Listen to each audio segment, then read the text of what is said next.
The high health costs of some oil and gas facilities in Saskatchewan.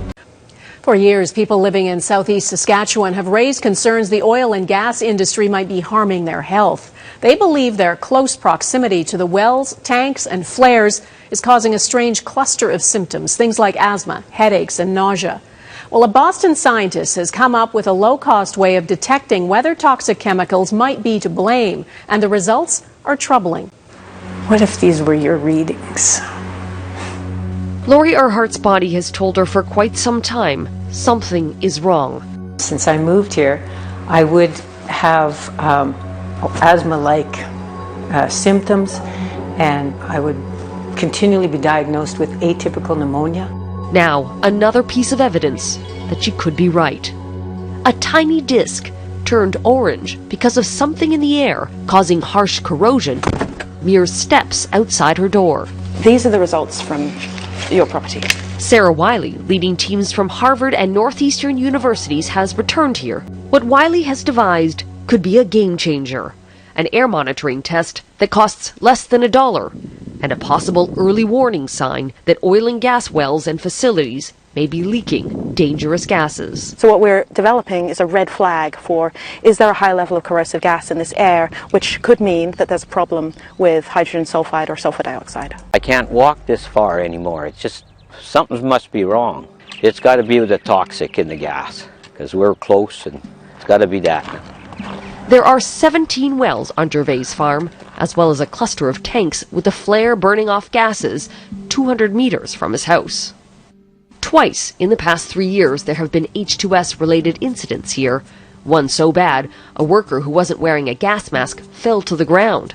Gervais says he was never told. I did not get a letter, I did not get a phone call, I did not get an email. The Saskatchewan government says Gervais' health was never at risk, and if it was, it would have been the company's responsibility to notify him. Still, in August 2017, the air monitoring station closest to his farm exceeded the 1-hour H2S limit 48 times. Again, he wasn't told. And again, the government says he wasn't at risk.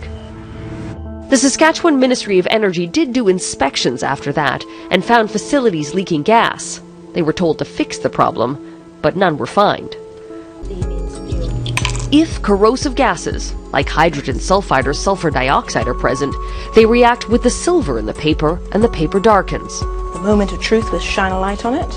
As a benchmark, Wiley tested part of a sewage treatment plant in the U.S., which is known to have high levels of hydrogen sulfide, and the disc turned brown, indicating harsh corrosion. But outside Louis Gervais' farm, the readings were off the chart. Remarkably, this tiny brown disc is the first scientific indicator Gervais has had that his air quality might be of concern. As for Lori Earhart, she says her results don't surprise her, but they do come with a new worry. I hope that these readings won't discourage my grandchildren from visiting. May not be enough money to pay for the massive cleanup bill. The documents obtained through Freedom of Information are presentations made this year by a vice president of Alberta's energy regulator, the AER. Here's how dire the VP says it is. The Alberta Energy Regulator's previous calculation to close and clean up all oil and gas, mining, in situ, and pipeline operations was $57.8 billion. The new estimate, which is revealed for the first time in this presentation, jumps to $260 billion. $200 billion more than what the government has been telling the public, and only $1.6 billion has been put aside for the eventual cleanup. These are mind-blowing numbers. It makes the financial viability of perhaps many oil and gas operations less viable. One of the biggest expenses will be finding a way to clean up tailings ponds, the toxic byproduct of oil sands extraction, which cover a mind-boggling 220 square kilometers. We've always known that tailings is the largest liability of oil sands operations. The AER has publicly stated the cost to clean up and reclaim oil sands and coal mining operations is $27 billion.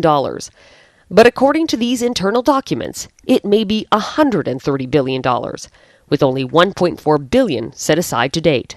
If unforeseen circumstances were to lead to these companies not being around in 20, 30, 50, 100 years from now to follow through with their cleanup obligations, then there will be a high risk that the public could be left to shoulder those costs. It's a scenario that's happened before at the giant mine in Yellowknife, where taxpayers are still paying for the $1 billion cleanup after the company went bankrupt.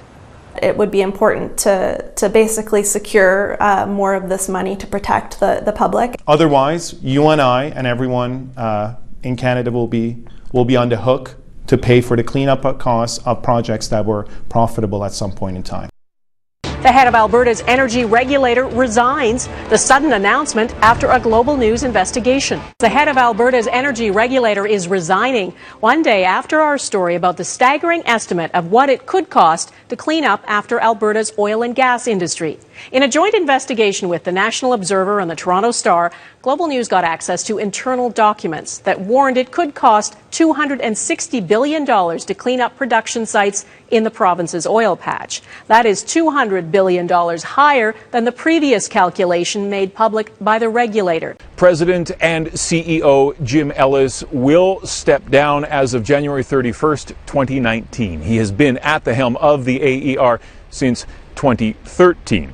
Now, the regulator says this has been in the works for some months now and is not related to our coverage, but the regulator did decline an interview request from Global News. Now, all this comes less than a day after our joint investigation revealed high-ranking officials warned the province's oil patch it could be sitting on an estimated $260 billion in financial liabilities. That's more than 4 times what previous public estimates were. Now, the liability estimate factors in costs of shutting down and cleaning up oil and gas sites at the end of their usefulness. This includes inactive wells, pipeline, and tailings ponds in the oil sands. Alberta is lobbying the federal government to change the Bankruptcy Act so companies can't just walk away from their cleanup obligations, but that hasn't changed yet. The regulator says it has begun its search for a new president and CEO immediately.